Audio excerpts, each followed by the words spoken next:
双语音标领航，注音阅读启蒙，叶兴阳有声读物。Good Indian by B. M. Bauer 1912. I Peaceful Heart Ranch. 2. Good Indian. 3. Old Wives. Tales. For the Christmas Angel. V. I don't care much about girls. 6. The Christmas Angel plays ghost. 7. Miss Georgie. Howard. Operator. 8. The Amiable Angler. 9. Peppaji Jim, Heapsaves. X. Midnight Prowlers. 11. You Can't Play With Me. 12. Them Damn Snake. 13. Cloud Sign vs. Cupid. 14. The Claim Jumpers.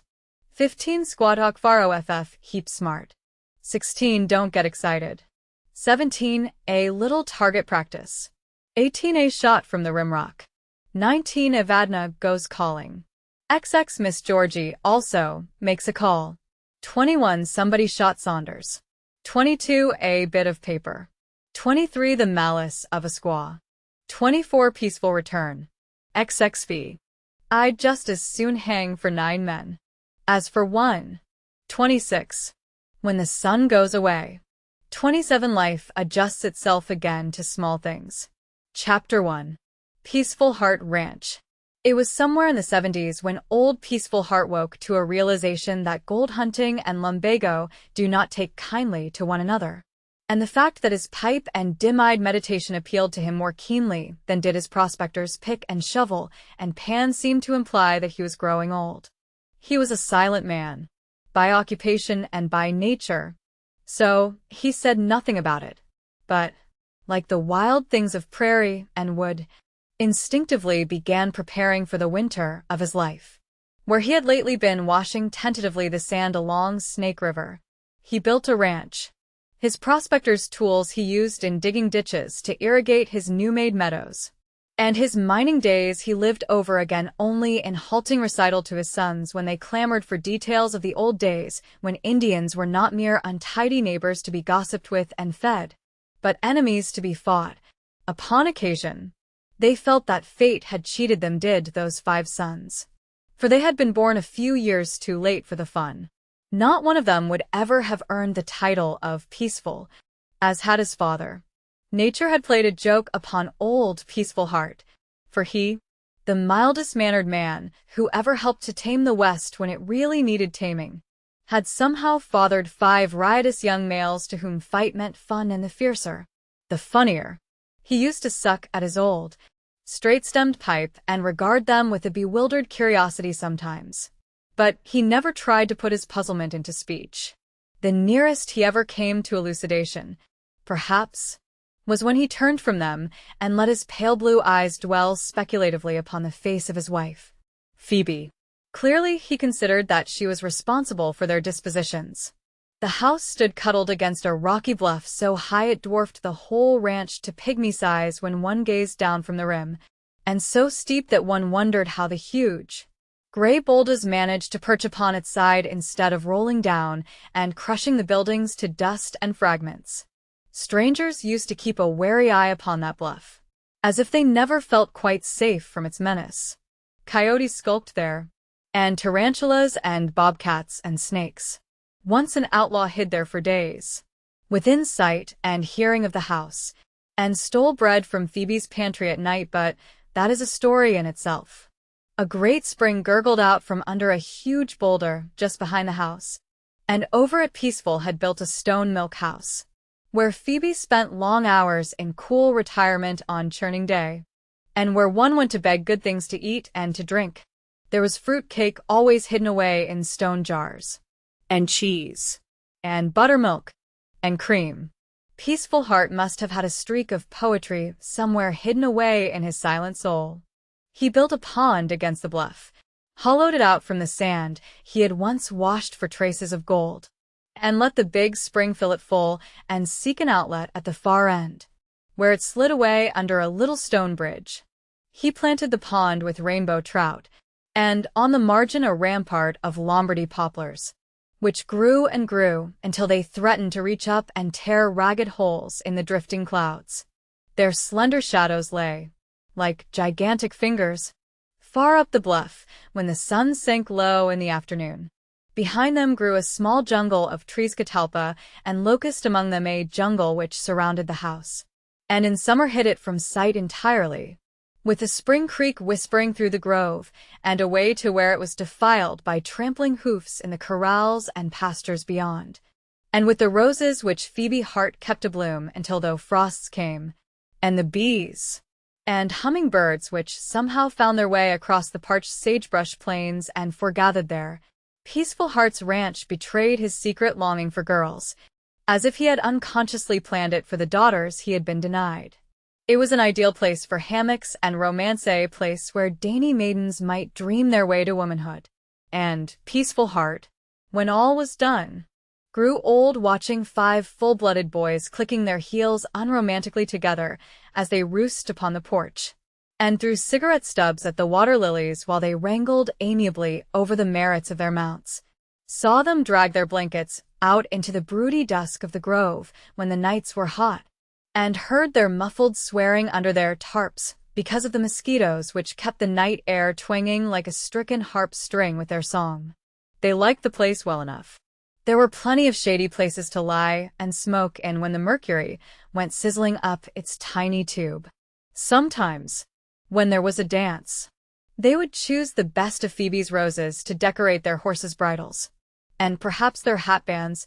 Also, Peaceful would then suck harder than ever at his pipe, and his faded blue eyes would wander pathetically about the little paradise of his making, as if he wondered whether, after all, it had been worthwhile. A tight picket fence, built in 3 unswerving lines from the post planted solidly in a cairn of rocks against a boulder on the eastern rim of the pond, to the road which cut straight through the ranch, down that to the farthest tree of the grove, then back to the bluff again, shut in that tribute to the sentimental side of Peaceful's nature.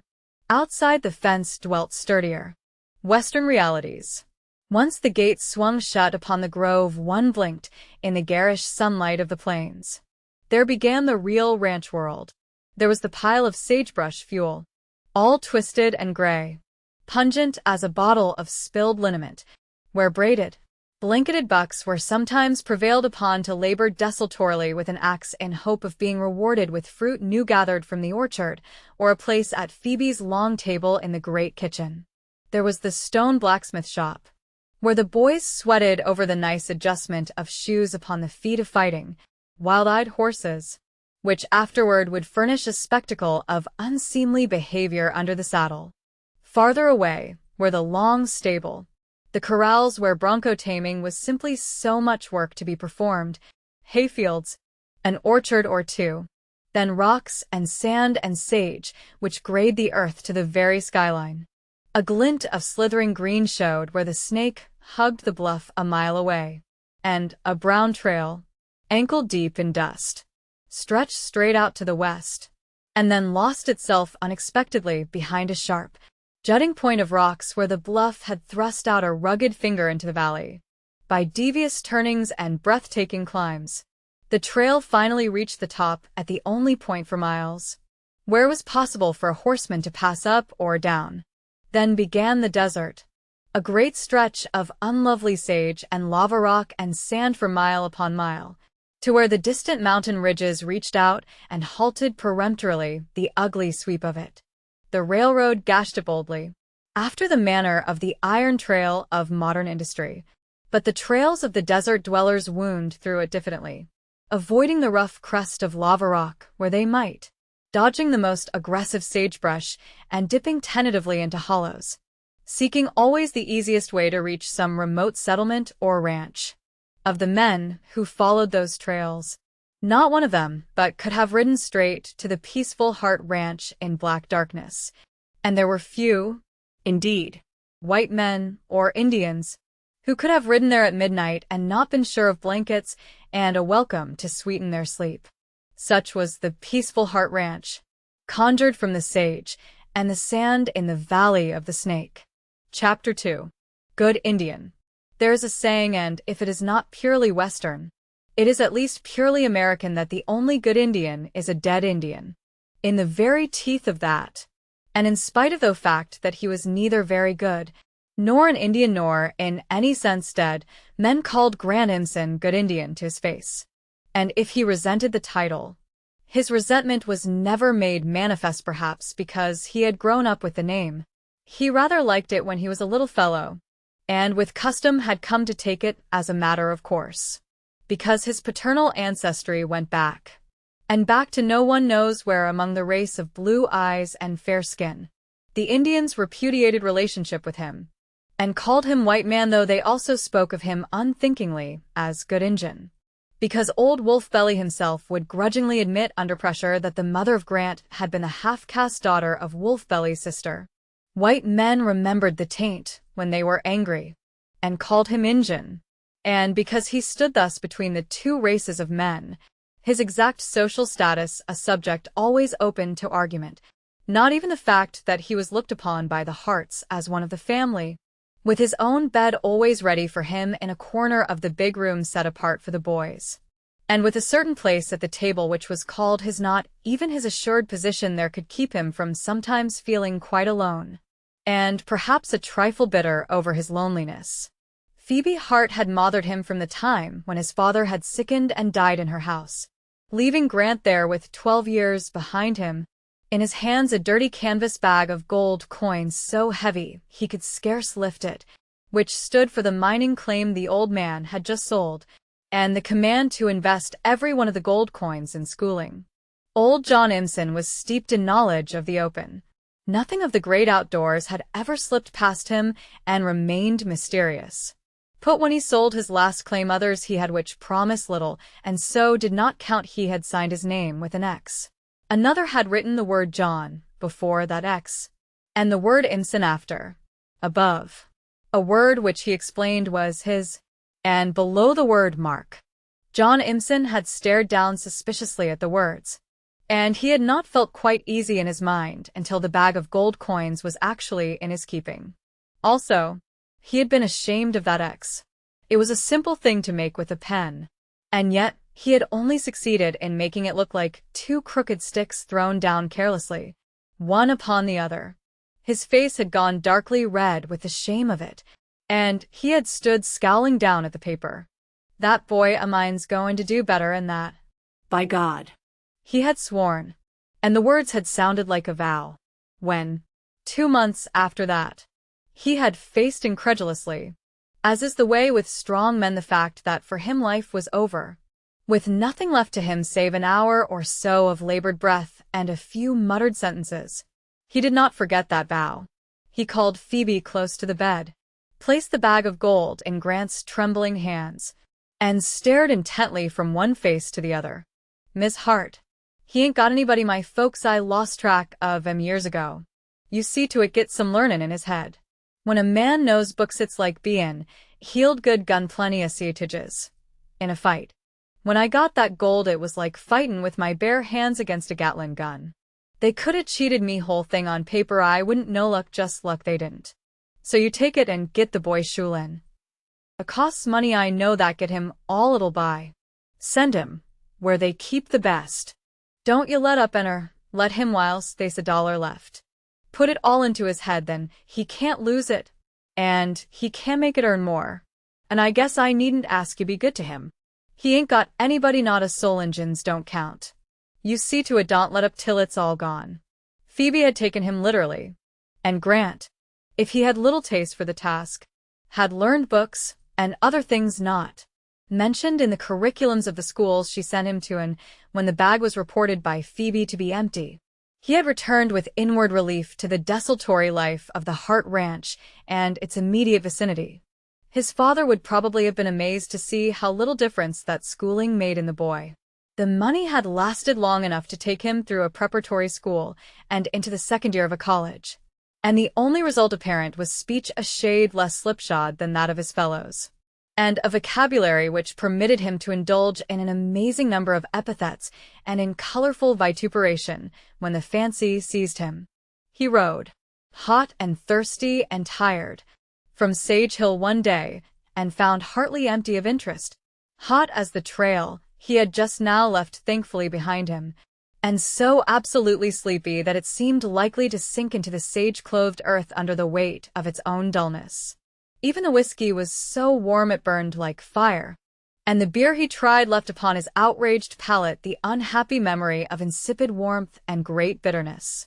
He plumped the heavy glass down upon the grimy counter in the dusty far corner of the little store and stared sourly at Pete Hamilton, who was apathetically opening hat boxes for the inspection of an Indian in a red blanket and frosy braids. "How much?" The braided one fingered indecisively the broad brim of a gray sombrero. $9.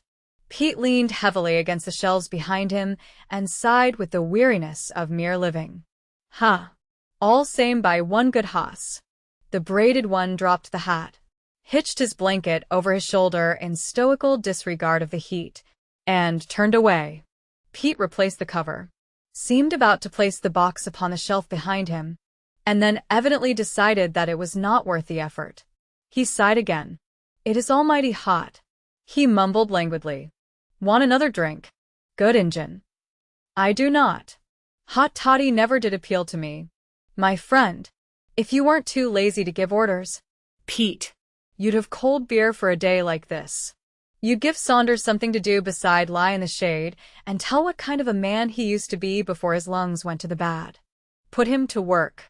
Make him pack the stuff down cellar where it isn't 200 in the shade. Why don't you? We was going to get iced tea day, but they didn't throw it off when the train went through. That's comforting to a man with a thirst like the Great Sahara. Ice. Pete, do you know what I'd like to do to a man that mentions ice after a drink like that?" Pete neither knew nor wanted to know, and he told Grant so. "If you're going down to the ranch," he added, by way of changing the subject, "there's some mail you might as well take along." "Sure. I'm going for a drink out of that spring. If nothing else, you've lost a good customer today." "Pete, I rode up here prepared to get sinfully jagged. Here I've got to go on a still hunt for water with a chill to it or maybe buttermilk." "Pete, do you know what I think of you and your joint?" "I told you I don't want to know. Some folks ain't never satisfied. A fellow that's rode 30 or 40 miles to get here, on a day like this, had ought to be glad to get anything that looks like beer." "Is that so?" Grant walked purposefully down to the front of the store, where Pete was fumbling behind the rampart of crude pigeonholes which was the post office. "Let me inform you, then, that..." There was a swish of skirts upon the rough platform outside, and a young woman entered with the manner of feeling perfectly at home there. She was rather tall, rather strong and capable-looking, and she was bareheaded, and carried a door key suspended from a smooth-worn bit of wood. "Don't get into a perspiration making up the mail, Pete," she advised calmly, quite ignoring both Grant and the Indian. 15 is an hour late as usual. Jockey Bates always seems to be under the impression he's an undertaker's assistant, and is headed for the graveyard when he takes 15 out. He'll get the can first he knows, and he'll put in a month or two wondering why. "I could make better time than he does myself." By then she was leaning with both elbows upon the counter beside the post office, bored beyond words with life as it must be lived to judge from her tone and her attitude. "For heaven's sake, Pete," she went on languidly, "can't you scare up a novel, or chocolates, or gum, or anything to kill time? I'd even enjoy chewing gum right now. It would give my jaw something to think of. Anyway." Pete, grinning indulgently, came out of retirement behind the pigeonholes and looked inquiringly around the store. "I've got cards," he suggested. "What's the matter with a game of solitary? I've known men to put in whole winters alone, up in the mountains, just eating and sleeping and playing solitary." The young woman made a grimace of disgust. "I've come from 3 solid hours of it. What I really do want is something to read. Haven't you even got an almanac? Saunders is readin' The Broken-Hearted Bride. You can have it soon's he's through. He says it's a peach. 15 is bringing up a bunch of magazines. I'll have reading in plenty 2 hours from now. But my heavens above, those 2 hours." She struck both fists despairingly upon the counter. "I've got gumdrops. And fancy mixed." "Forget it, then. A 5-pound box of chocolates is due on 15. She sighed heavily. I wish you weren't so old, and hadn't quite so many chins. Pete, She complained. I'd inveigle you into a flirtation. You see how desperate I am for something to do. Pete smiled unhappily. He was sensitive about all those chins, and the general bulk which accompanied them. Let me make you acquainted with my friend, good inner Mr. Imson. Pete considered that he was behaving with great discernment and tact. This is Miss Georgie Howard, the new operator. He twinkled his little eyes at her maliciously. Say, he ain't got but one chin, and he's only 23 years old. He felt that the inference was too plain to be ignored. She turned her head slowly and looked Grant over with an air of disparagement, while she nodded negligently as an acknowledgment to the introduction. Pete thinks he's awfully witty, she remarked. It's really pathetic. Pete bristled as much as a fat man could bristle on so hot a day. Well, you said you wanted to flirt, and so I took it for granted you'd like. Good Indian looked straight past the girl and scowled at Pete. Pete, You're an idiot ordinarily, but when you try to be smart you're absolutely insufferable. You're mentally incapable of recognizing the line of demarcation between legitimate persiflage and objectionable familiarity. An ignoramus of your particular class ought to confine his repartee to unqualified affirmation, or the negative monosyllable. Whereupon he pulled his hat more firmly upon his head, hunched his shoulders in disgust, remembered his manners, and bowed to Miss Georgie Howard, and stalked out, as straight of back as the Indian whose blanket he brushed, and who may have been, for all he knew, a blood relative of his.